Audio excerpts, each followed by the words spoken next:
Today, I got a flat tire, so I'm pissed. So I'm gonna complain. It is now 2024, and I admit, I still play Rec Group on the Oculus Quest 1. Look at this dude. I know it's meta now, but I don't like that name. This hunk of junk has been with me through thick and thin, and it's amazing it's lasted this long. But she's definitely on her last legs, and while she's on her deathbed, I'm gonna talk her.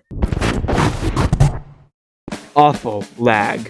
None of you are allowed to complain about your lag ruining the game or I lost because of the lag. until you've tried the Quest 1. This was much worse without Link, but it definitely hasn't gone away. Spawn into your dorm, lag. Walk up to your mirror, lag. With the new UI, do pretty much anything in your watch, lag. Move your head too fast, and lag. I'm not sure how I put up with it for this long. At times, it's downright unbearable. And don't even try to use your streamer cam in a room with a lot of ink, because your frames will drop faster than your dad dropped you off and never came back. Also, be wary of your maker pen, because lag is coming to get you. Don't even try CV2, just don't.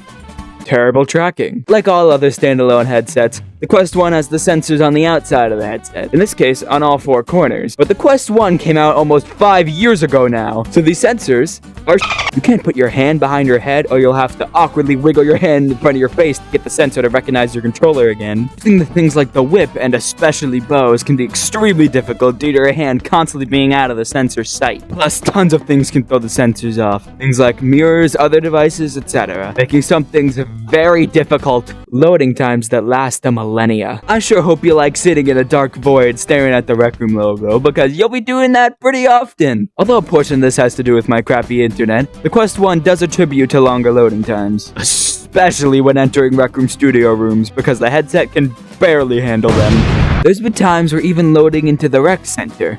The Rec Center has been over 30 seconds. I timed how long it took to load into, and it was...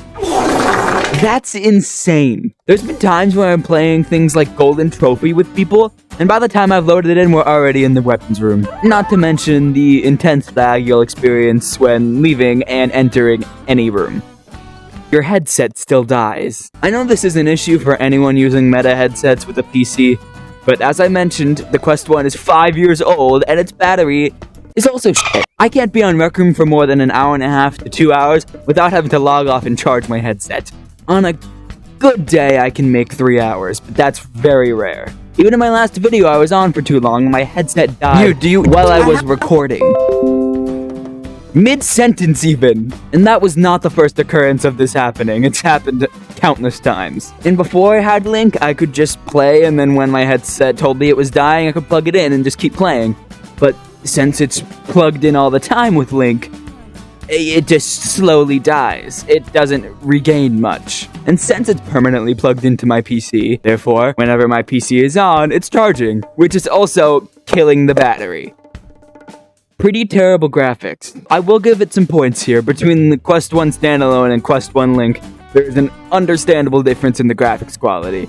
But it's really not fantastic. The headset only has so much power to tray images in front of her eyes, and she definitely tries her best, but it's pretty bad. If I had the time, I could count every single pixel I see on screen at the moment. Now, on Steam VR, there is a setting that you can adjust this, but be very prepared if you do for a much less smooth experience, and you guessed it, more lag. If you move it too far past the recommended setting, trust me, I've tried, you can totally gouge your headset and maybe even kill it. The unbearable head strap. Quest 1 notoriously has the worst goddamn head strap ever. It's made out of this awful cheap rubber and it hurts so bad. Quick side note from Editor Styles here. I understand that most of this could have been solved if I bought a different head strap, but I don't have money. If I had money, I'd buy a new headset. Anyway, back to the video. The strap is actually so unbearably uncomfortable at times that I have gotten migraines from it. The Quest 1 is also notoriously top-heavy, so the strap pushes against your head in an act to keep the damn computer box on your face. Also, the thing touching your face, the faceplate, is probably the worst part. It's made of this cheap-ass foam that, after years of usage, now feels like sandpaper and definitely has way too much face juices on it. I am never able to play VR without everyone knowing after the marks it leaves on my face. Even while recording this, my sister asked me to bring in groceries, and she went, Someone's been on VR.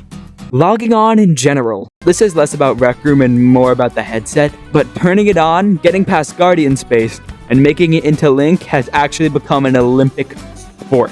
For starters, you gotta wait a while for your headset to finally turn on. Then you have to wait till it recognizes your Guardian Space and click continue. Now once you're in the hub, it's the hardest part. The Quest 1 standalone system is basically a corpse now and doesn't even work on my headset. And because of the lack of support on it, the software crashes constantly. Half of the time I log on, get past the Guardian, and get the message, Oculus servers have crashed. And if you click close instead of restart or whatever else it says, your headset just goes black. Then if you finally make it into the Link Hub, sometimes it'll crash and send you back to the Quest system, and you can't reconnect without unplugging and replugging in your wire. I love this stupid thing. Alright, I'm done whining for now, but god damn, that felt good.